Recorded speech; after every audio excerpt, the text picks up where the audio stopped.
Assalamualaikum warahmatullahi wabarakatuh. Halo brother Vespa Plesiran. Kembali lagi ke vlog perjalanan keliling Nusantara Junaid Babe. Hari ini saya akan ke kampung adat Sasak Ende yang berada di Lombok Tengah, Nusa Tenggara Barat.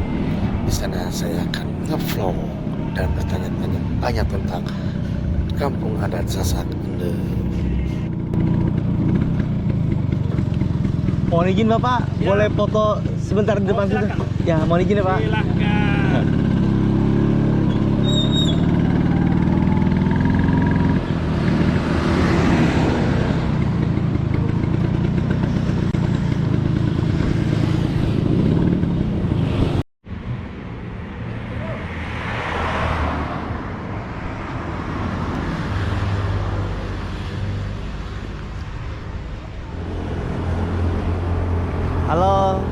Halo brother, Vespa Plesiran 46. Kita lagi ada di Desa Sasak Ende, Desa suku Sasak asli Lombok.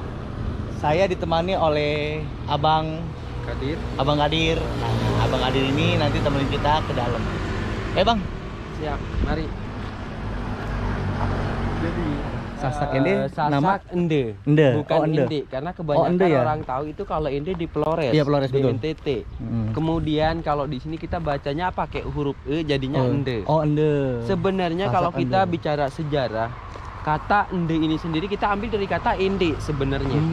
Cuman biar terkesan beda, nggak sama kayak di Flores, kita sebutnya pakai huruf E jadinya Ende. Oh ya, Ende.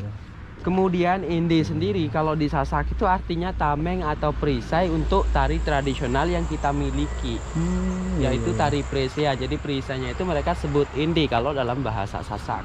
Iya.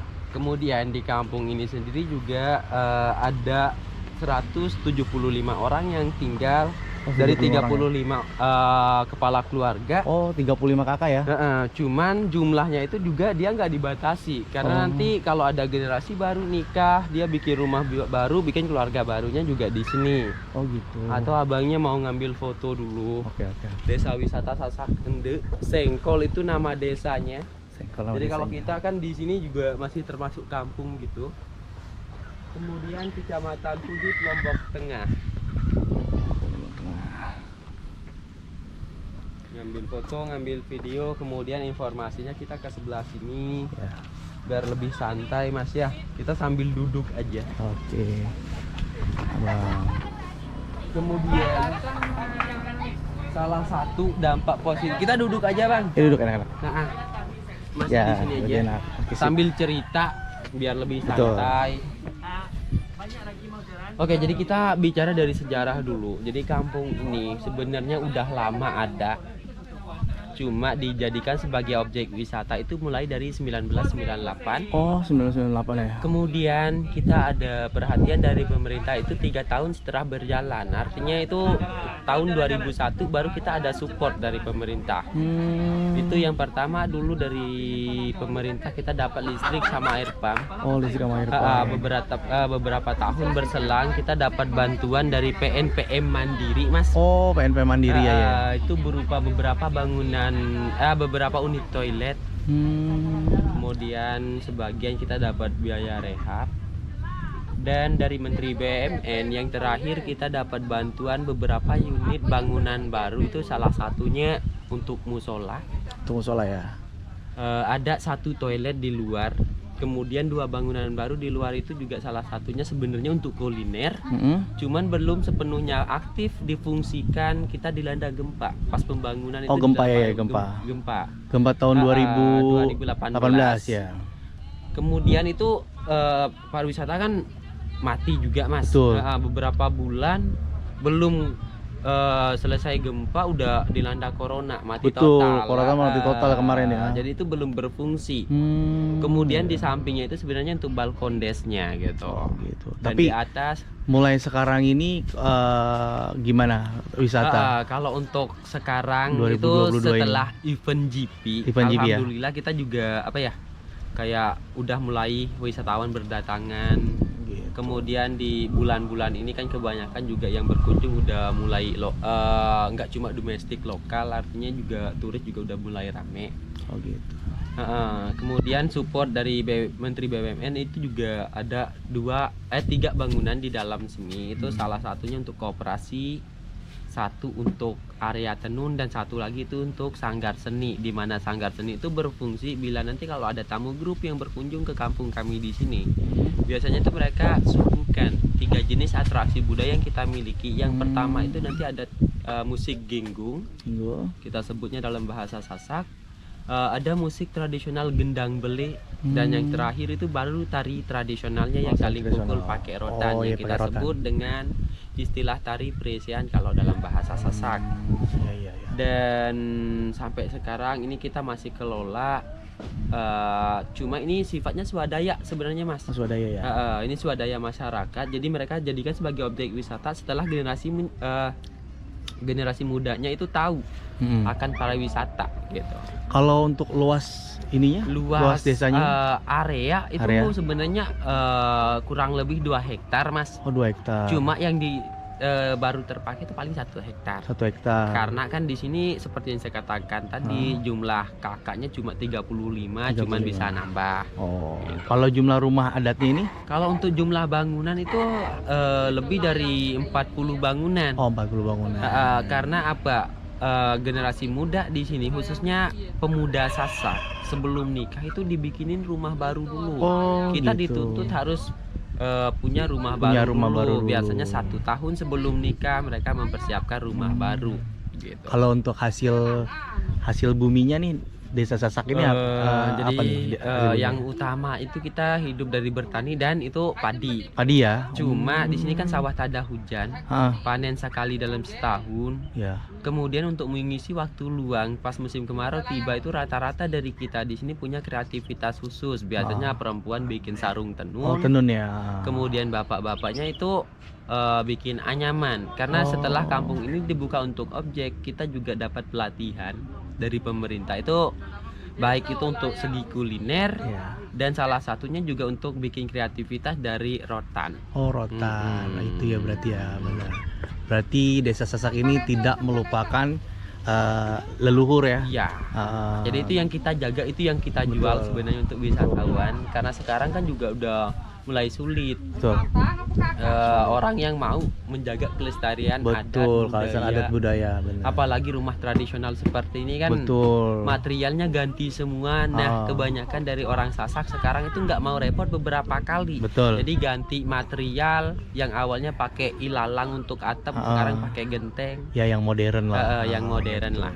Tetap ini terjaga kelestariannya. Benar.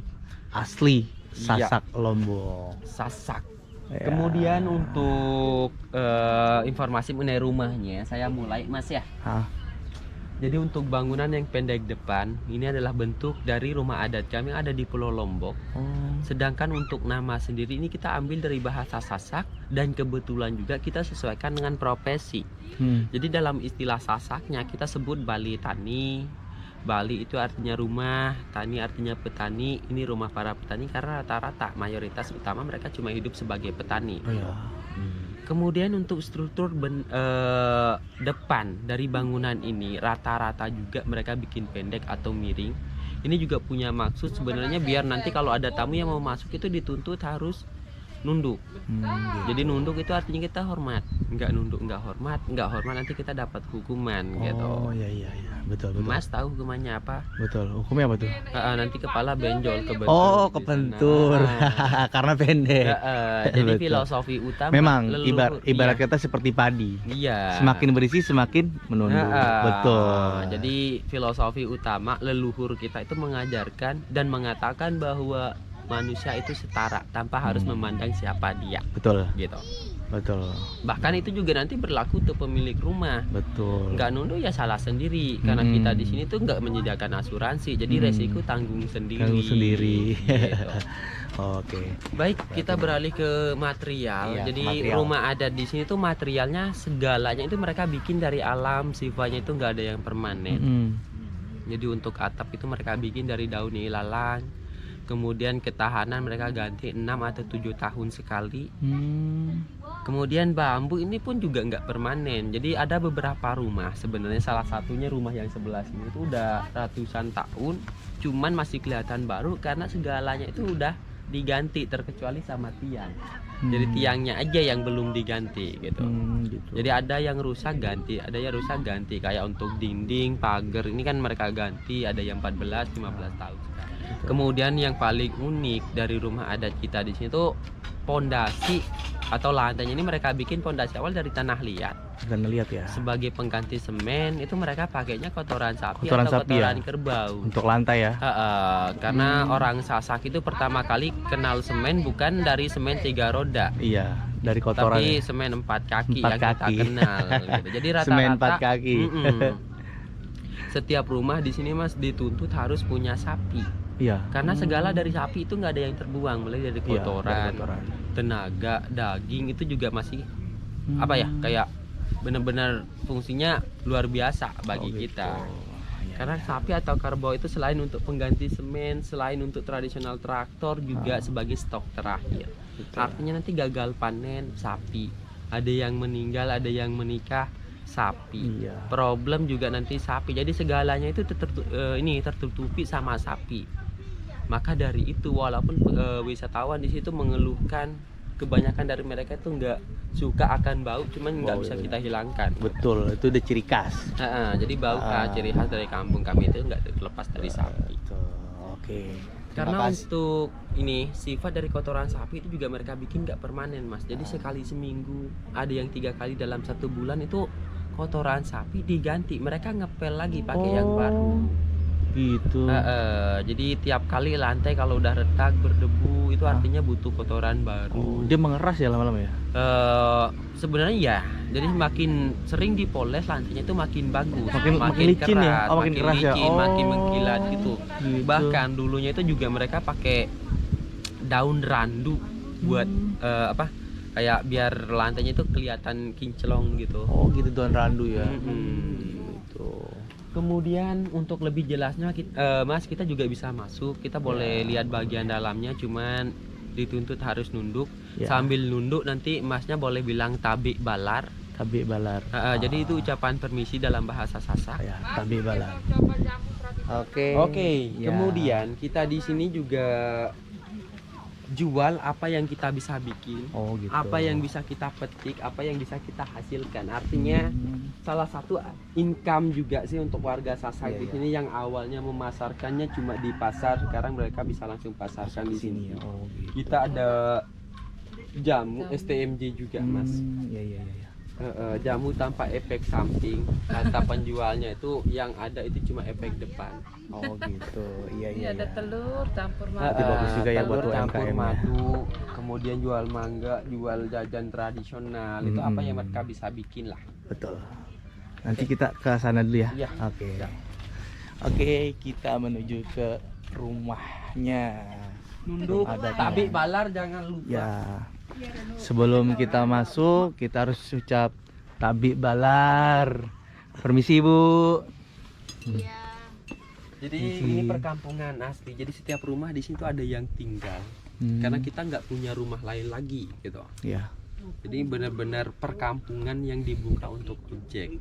Karena kebanyakan pertanyaan yang kita dapat itu apakah kampung ini sebenarnya masih ditinggali atau sekedar untuk show semata. Oh, gitu. Memang benar ditinggali ya. Iya, karena sebelum kampung Mohon maaf ini ya. dibuka untuk objek juga udah ada.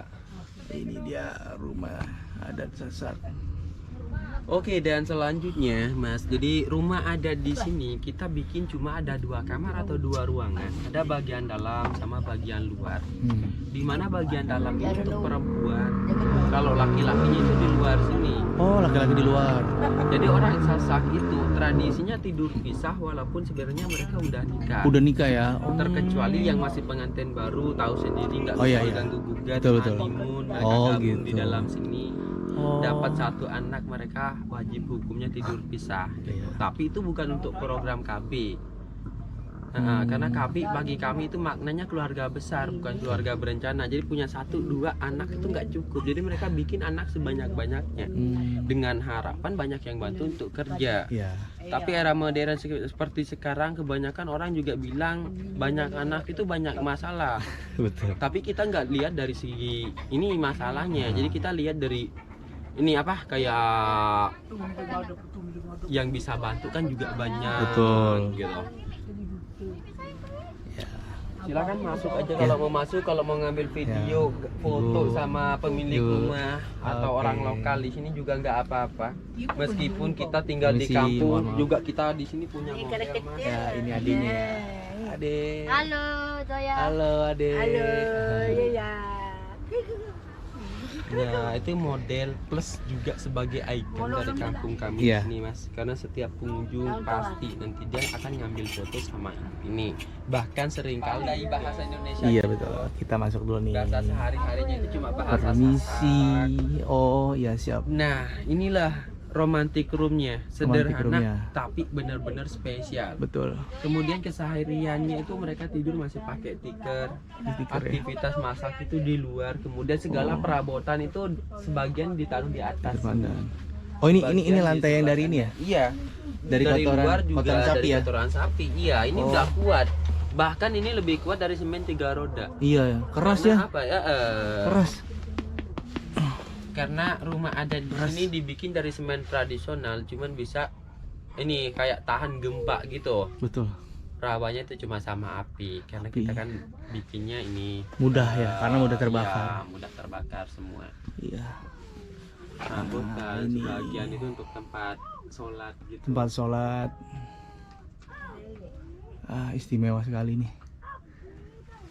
Alami sekali. Kemudian orang Sasak di situ juga nggak taruh jendela. Maksud dan tujuannya dulu orang tua kita di sini nggak taruh jendela di dalam untuk mempersulit anak buat kawin.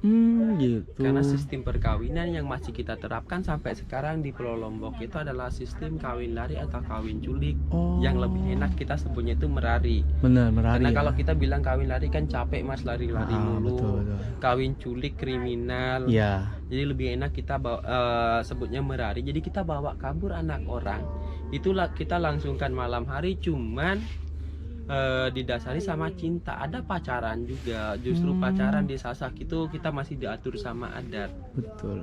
Karena satu perempuan di Sasak itu dia boleh punya pacarnya banyak. Satu Gadis punya 4, 5, bahkan 10 pacar itu nggak masalah. Oh. Karena gadisnya ini berhak untuk Memilih. Oh, mana yang terbaik, benar. gitu. Jadi punya pacar banyak di Lombok itu bukan untuk koleksi semata, lebih ke seleksi. Dia seleksi dulu. Ya? Jadi pacaran itu kayak kompetisi bola. Betul, Gimana betul. kita berusaha jadi yang terbaik. Betul. Jangan sampai salah pilih. Betul. Bahkan gini, untuk pacaran sendiri itu juga kita waktu ngapel itu kita masih ditentukan sama adat. Jadi satu orang laki-laki biasanya cuma dikasih 1 batang rokok. Oh gitu. Rokok habis B datang lagi, habis B nanti baru C. Jadi kita giliran gitu. Ya.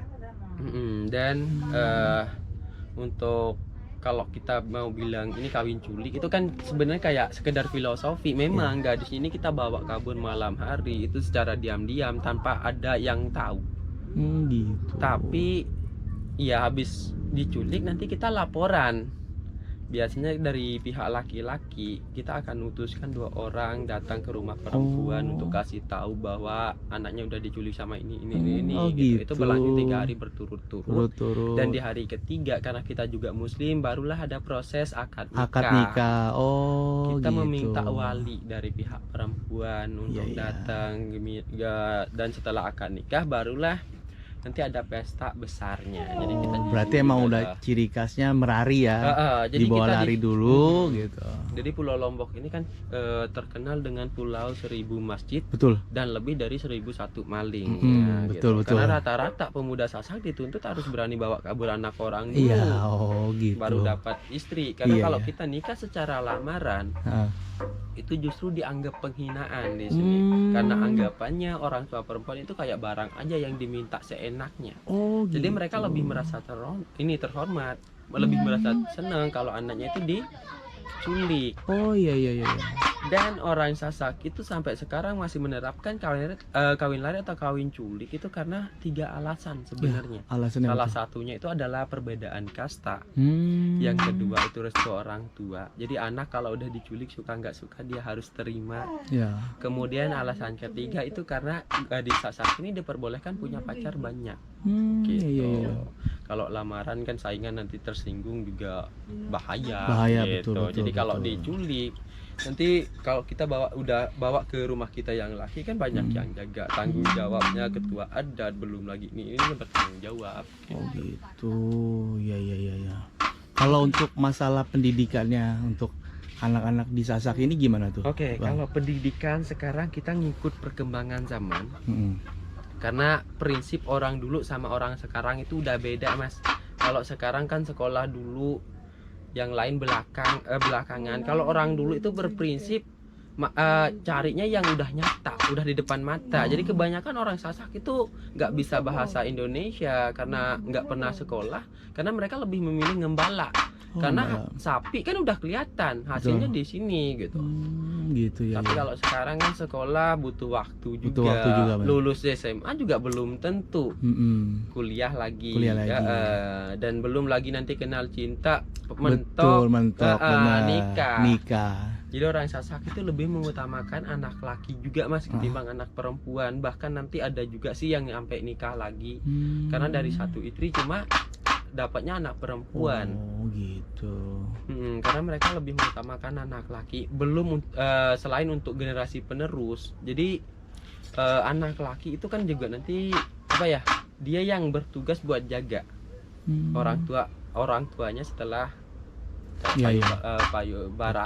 bayak gitu. Betul. Berarti ada nggak dari sini pemuda sini yang nikah sama wanita luar atau wanita sini nikah sama pria luar? Ada. Jadi di sini juga ada yang dari Jawa perempuannya. Kemudian nggak jauh dari sini, paling 500 meter dari kampung ini kita masih satu RT gitu. RT, Nikahnya sama bule. Cuman untuk tradisi kayak kawin lari atau kawin culik itu bisa dilangsungkan tergantung dari posisi perempuannya di mana sekarang. Gitu. Artinya nanti gini, kalau misalkan orang perempuan ini dari Jawa, cuma lagi di Lombok tetap diculik, kita ngikut adat yang ada di sini.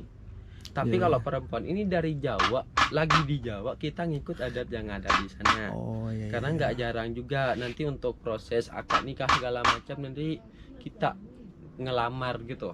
Iya. Oh gitu prosesnya. Bahkan nanti bule kalau tertarik sama orang Sasak di sini ngapel ya kayak persaingan biasa. Iya, persaingan biasa sama pemuda yang lain ya. Kemudian gitu. ngapelnya juga diatur. Kalau dia yang dapat nanti untuk nyuliknya juga dia dituntut harus nyulik. Gitu ya. Berarti Karena sama ya. Iya.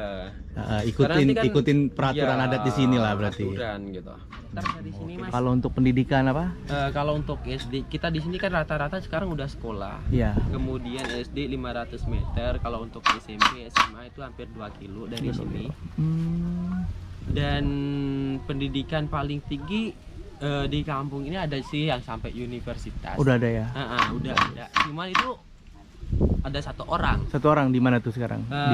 Dia lagi ini karena dia lebih aktif untuk kayak di dunia pariwisata. Oh, dunia pariwisata. Tapi kuliahnya masih di Lombok, daerah Lombok atau di luar Lombok? Untuk kuliah dia di Bali di Universitas Udayana. Oh, Udayana. Wah, bagus Cuma berarti. dia udah kayak udah sarjana gitu. Oh, dia udah lulus ya? balik lagi. Oh, udah lulus, Kayak udah balik ke sini. sebagai pengelola desa. Oh, bagus berarti. Jarang dari travel juga udah kenal sama dia, jadi dia sebagai tour guide juga. Betul, berarti bagus ya. Berarti dialah bibit yang akan menjadi pemuda pembangunan lah yang bisa karena dia kan udah lebih mengerti. Kemudian pengalaman juga udah lebih tinggi. Jadi itu dia yang membimbing gimana sih ini gitu. Betul, berarti bagus juga adalah pemuda sini yang pendidikannya tinggi sampai lulus sarjana untuk mengangkat dan menaikkan desa Sasak ini. Kalau untuk yang kebanyakan itu bentuk nanti paling sampai SMA lah. Tapi kebanyakan kan sekarang berhubung karena di Kuta juga udah banyak mereka ngambil SMK karena habis SMK langsung bisa kerja. Kalau SMA kan butuh waktu yang lama lah. Pegang ini juga nggak bisa gitu.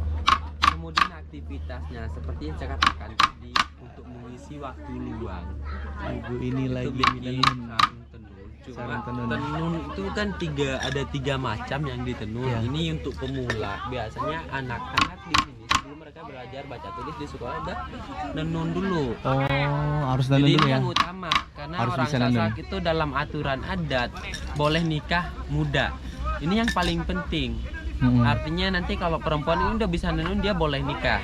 Sebelum bisa nenun dia nggak boleh nikah. Oh, gitu. Jadi sertifikat utama buat dapat suami lebih ke tenun. Tenun. Jadi ini step Ibu awal. ibu usia berapa, Bu? Pirek umur Mbak Pu? 70 balu. 70 balu itu 70 balu. 78. Oh, ibu umurnya 78. Alhamdulillah masih sehat ya, Bu. Masih sehat, masih segar Bahkan bugar. Masih beraktivitas. kebanyakan Biasa. orang bilang itu besi tua itu lebih bagus ketimbang Betul. ini. Amin besi Ibu, muda. panjang umur, sehat terus, Bu. Cuma Iya. sekarang kan dia udah sendiri gitu. Oh. Dia punya 5 orang anak, cuman dihitungnya 4 karena Oh, 4. salah satu anaknya itu meninggal usia dini. Kemudian 4 anak udah berkeluarga, 2 perempuan, 2 laki, dia aman. Jadi untuk anak perempuan ikut suami ke kampung luar. Untuk anak lakinya itu tetap stay di sini. Rumah anak laki pertama bikin di depan. Oh, gitu. Anak laki terakhir di samping sana. Iya. Kan tadi juga rata-rata dari kita di situ sudah ada sapi, dapur sama rumah itu juga mereka bikin pisah. Oh, pisah ya tergantung dapur. dari jumlah anak yang mereka punya. Iya. Artinya nanti kalau udah punya banyak generasi nggak mungkin juga dapur sama rumahnya itu masih barengan.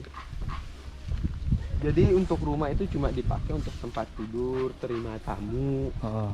untuk aktivitas masak dan makan itu dilangsungkan di dapur. Karena kita kan nggak ada kayak ruangan khusus buat makan. Iya. Makan barang pun jarang karena mereka makan itu sendiri-sendiri tergantung dari kondisi Lombok Tengahnya gimana. Oh, Lombok gitu. Tengah paham Mas? Lombok Tengah itu artinya perut. Jadi ini bergejolak cari sendiri. Betul, tengah ya. Soal tengah-tengah. Oh, ini Kemudian, untuk grup biasanya itu kan mereka main kayak tari tradisional. Iya. Salah satunya itu adalah tari tradisional, tari Presian. tari kalau dalam presian ya. bahasa Sasak. Di mana mereka saling pukul pakai rotan, melindungi badan dari pukulan lawan pakai tameng yang mereka bikin dari kulit sapi dan dalam istilah kami Oh, ini dari kulit tameng sapi ini ya? yang mereka sebut inde. Mungkin di tempat Mas kulit bikin untuk kerupuk beduk, ya. untuk beduk, untuk kerupuk. Kalau di sini selain untuk beduk, untuk gendang, mereka juga pakai untuk tameng. Oh.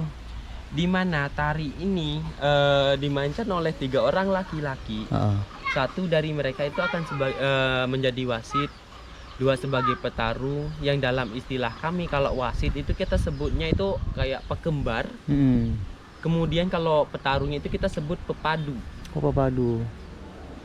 Di mana pepadu itu dia nggak boleh pakai baju karena aturan pukul dari pinggang ke atas, kepala bukan masalah. Oh. Justru sasaran utama dari tari Presian seperti ini dia lebih ke area atas bagian kepala. Oh, bagian kepala. Karena kita akan tahu mana yang kalah atau yang menang. Misalkan salah satu dari mereka itu bocor atau sticknya itu jatuh 3 kali, jadi itu terhitung KO. Kalau KO.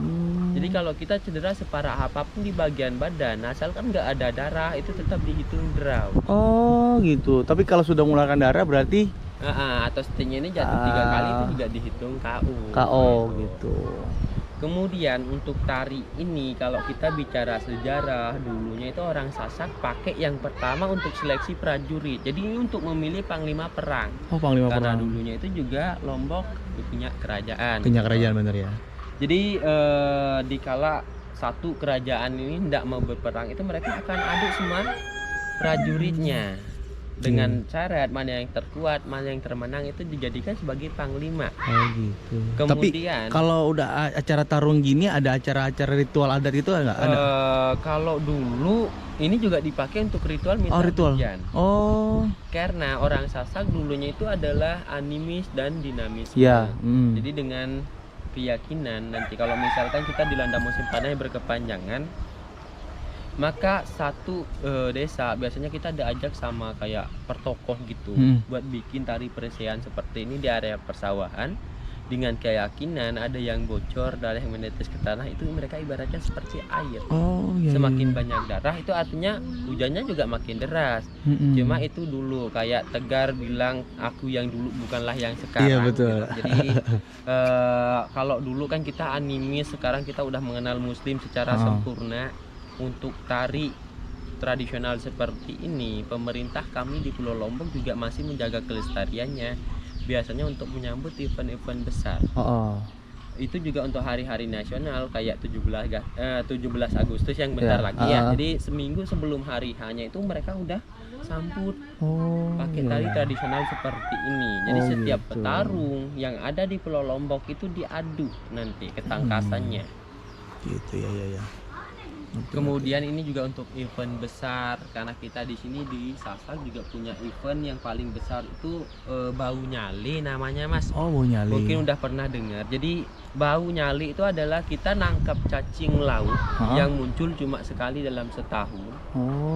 Dan keyakinannya kalau kita bicara ceritanya dulu itu adalah nyali itu adalah jelmaan seorang putri. Iya. Yang kita kenal sekarang itu dengan nama Putri Mandalika di Kuta sana. Iya, di Kuta.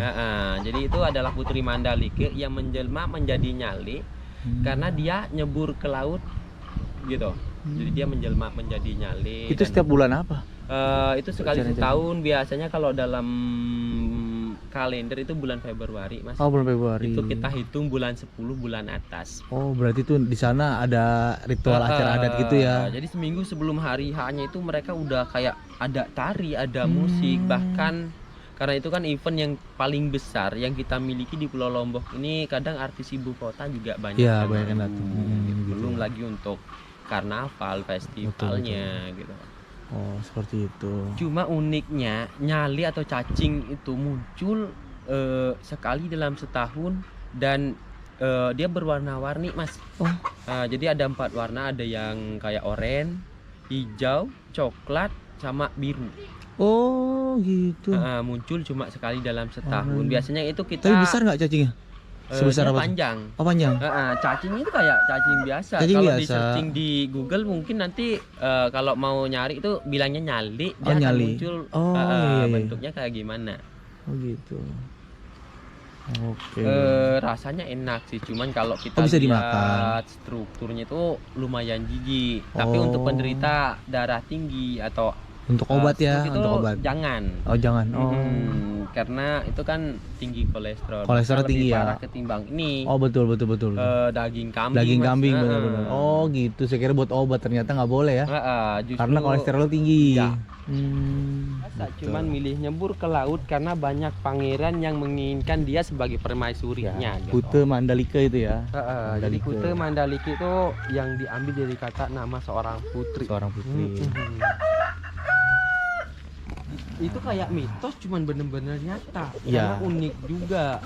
Nyalinya itu muncul dan tiap kali kita nangkap nyali itu semua orang itu akan berkata kasar di sana Mas. Oh gitu. Cuma itu kayak dia manggil nyali itu buat keluar. Kata-kata kasar itu yang kayak apa ya? Kayak memotivasi nyalinya itu buat keluar. Buat keluar. Oh gitu ya. Berarti kayak ngebatin gitu dengan kata-kata kasar. Aduh. Hebat. Kemudian ini kayak aula kecil di mana nanti kalau ada yang nikah, pesta akad nikahnya di sini. Pesta besarnya juga di sini. Ini area tenun. Oh, ini area tenun. Kemudian bangunan setengah lingkaran itu adalah lumbung padi. Oh, lumbung padi ya. Karena dulunya itu satu rumah satu lumbung padi. Oh, ini lumbung ya. Sekarang. Oh, lumbung padi. Karena sebagian besar dari kita udah nyimpan padi di rumah masing-masing. Permisi Ibu. Ya, ibunya lagi nenun. Jadi ini untuk satu lumbung padi itu untuk komunitas Mas. Oh, untuk komunitas.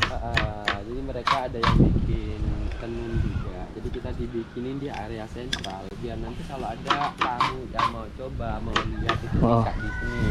Oh gitu. Cuman tenun di sini tuh kan nggak untuk laki.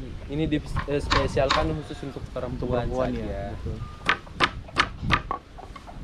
Oke, lepas dari sini kita balik Mas, areanya sampai ke belakang. Cuma karena waktu juga nggak banyak. Kemudian bentuk rumah adat kita di sini juga sama semua. gitu. Komunitas Vespa itu terdiri dari banyak orang Mas ya. Ya banyak. Karena pas ada event di Bali itu kan Ya kemarin banyak dari yang kesini ya. mereka, Banyak yang kesini juga. Iya. Mas, mungkin minat jamunya. Ya. Kemudian kalau mau lihat hasil kreativitas, kita di sini juga ada koperasi kecil. Jadi mereka dapat income dari sini. Oh gitu, dapat ini. Jadi kita bikin desa wisata itu juga untuk mengurangi pengangguran sih, Iya Mas. betul, bagus. Mengurangi pengangguran, UMKM juga Karena berjalan. kalaupun juga mereka nggak bisa bahasa Inggris kan mereka berperan di kayak musiknya. Iya betul. Ibu-ibunya berperan di sini.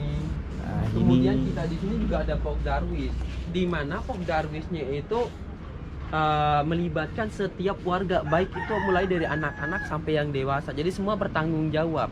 ya. Karena kita ada ketua, cuman ketua itu ya kayak berprinsip jadikan saya ketua, tapi kita setara gitu. Tuh.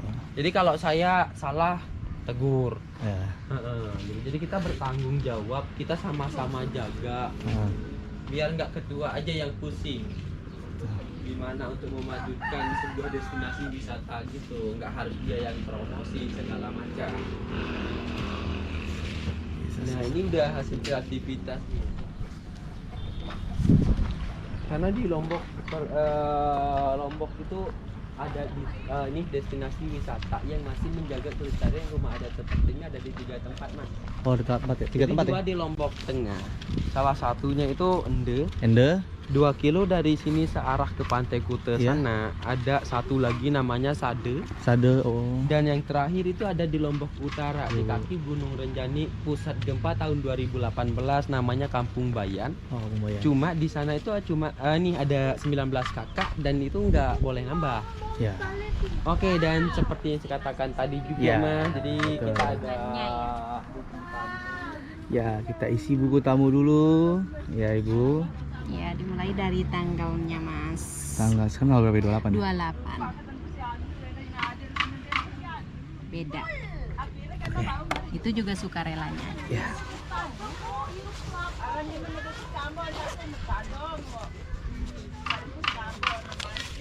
Saya masuk sini ya? Ya, langsung. Oke. Ibu, terima kasih banyak. Ya, matur tambiasi. Ya. Oke, dan lupa tadi Mas bilang kalau kita mau bilang terima kasih dalam bahasa Sasak itu Oh, ya. kita bilang matur tampiasi. Oh iya, saya ulang lagi. Matur tampiasi, Ibu. Pade-pade. Pade-pade. Pade-pade itu artinya sama-sama. Ya. Orang Sasak juga sebagian.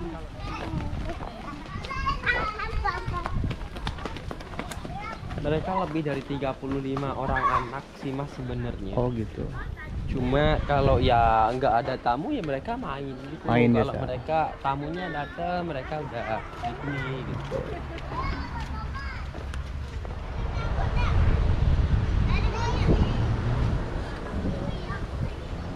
Ini musola di dalam desa Sasakende.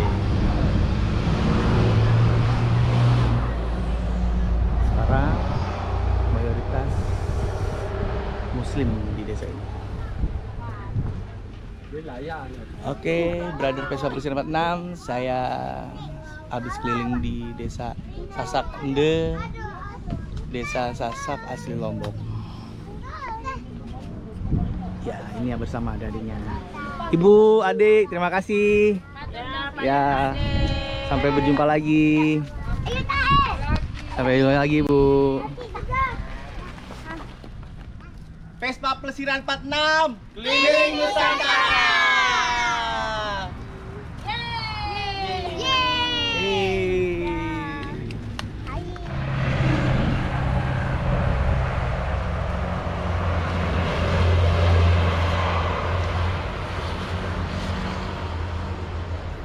Terakhir Mas saya mengucapkan terima kasih banyak atas Oke. kunjungannya. Selamat jalan. Ya. Jumpa lagi lain kesempatan. Siapa tahu datang kedua bisa sama teman-teman atau sama keluarga Mas.